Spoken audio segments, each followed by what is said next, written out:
Cara mengatasi penyakit kembung, masuk angin pada merpati. Ada beberapa cara untuk mengatasi penyakit kembung, masuk angin, pada merpati peliharaan kita yang salah satunya akan saya uraikan di sini. Kondisi burung sakit Jammu Larasati, merpati.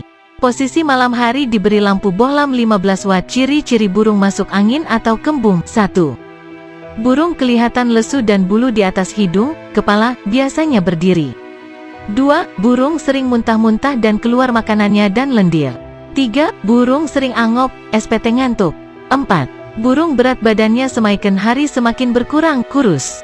5. Burung beraknya berwarna hijau dan berair. Cara mengatasi dan pengobatannya. 1. Posisi berak dikarantina dan dijauhkan sama yang sehat sebab penyakit ini lebih cepat penularannya.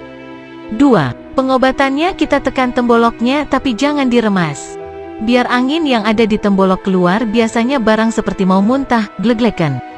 Kaki burung diusahakan dikasih minyak yang bisa bikin panas, contoh, balsam atau counterpain. 3. Berikan Jammu Larasati. Untuk proses pemberiannya 1 butir, usahakan jangan diberi minum sampai sore hari. Dan untuk sore harinya diberikan minum 3-5 tetes air minum saja, lalu berikan jagung atau beras merah sedikit saja untuk menambah energi. 4. Setelah diberi makan di waktu habis maghrib, berikan Jammu Larasati 1 butir lagi. 5. Ulangi beberapa hari sampai merpati terlihat sehat, dan jika sudah sehat diberikan makan dan minum seperti biasanya. Setelah sembuh total bareng mulai dijemur di pagi hari sekitar 15 menit aja, tapi jangan dulu dimandikan.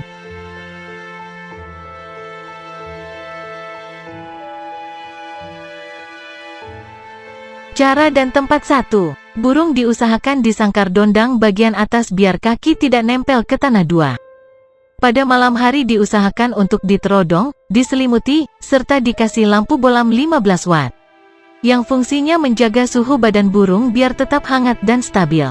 3. Jangan sekali-kali disiapkan air minum, dalam arti biar burung tidak banyak minum. Air pati adalah salah satu unggas yang pakan utamanya merupakan bijian utuh yang umumnya memiliki lapisan pelindung, cangkang yang keras.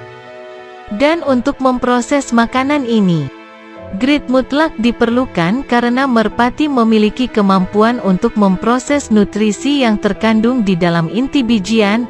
Beberapa enzim pencernaan bekerja optimal untuk memproses inti bijian, namun enzim-enzim pencernaan tersebut cukup kesulitan untuk mengelupas bagian terluar dari bijian yang umumnya keras. Selain itu, merpati juga membutuhkan asupan nutrisi yang dalam hal ini mineral-mineral esensial. Beberapa mineral tersebut sangat diperlukan untuk pembentukan cangkang telur, pertumbuhan tulang, bulu. DSB. Singkatnya, grit memiliki 2 fungsi utama, yaitu membantu mengelupas cangkang bijian yang keras, memberikan nutrisi khususnya mineral-mineral esensial.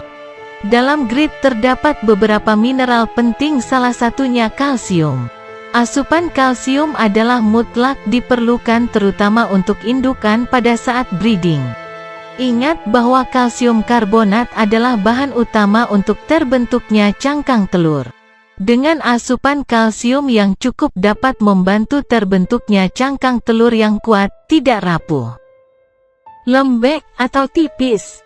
Demikian halnya asupan kalsium juga diperlukan untuk proses pembentukan tulang merpati pada masa pertumbuhan anakan dan remaja, guna terciptanya tulangan yang kokoh dan kuat. Istilah grit mengacu pada 2 tipe, yaitu grit yang larut dalam air, soluble grit.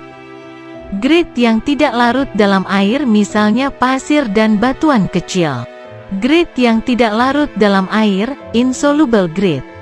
Grit yang larut dalam air, misalnya pecahan batu bata, cangkang telur, pecahan kerang laut yang dihaluskan, DSB. Kedua tipe grit tersebut memiliki fungsi berbeda.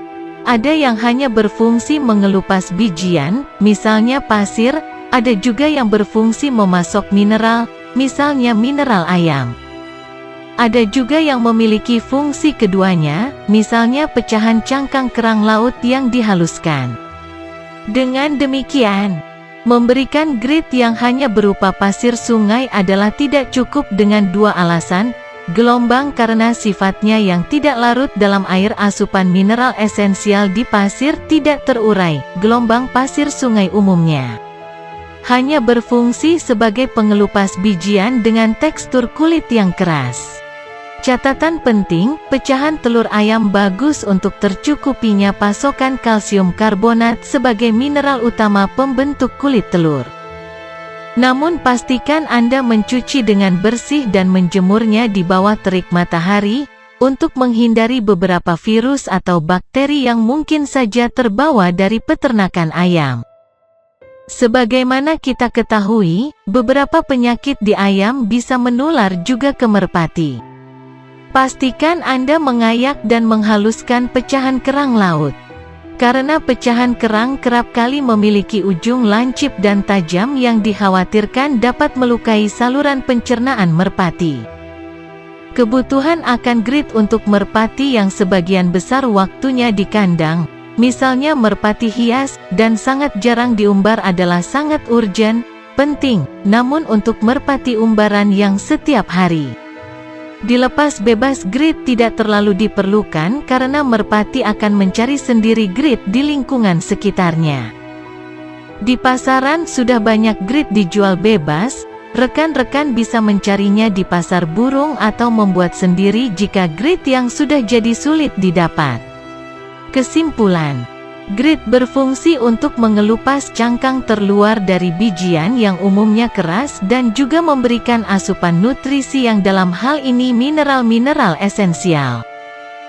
Grid diperlukan mutlak untuk semua jenis merpati dan semua usia, terutama untuk indukan betina pada saat breeding. Untuk terciptanya cangkang telur yang ideal ada dua tipe grid, yaitu yang larut dalam air dan yang tidak larut dalam air. Memberikan pasir sebagai asinan adalah tidak cukup karena pasir umumnya hanya berfungsi mengelupas bijian, namun miskin kandungan mineral. Sediakan 3 tempat di tiap-tiap kandang merpati yang dikandangin dan jarang diumbar.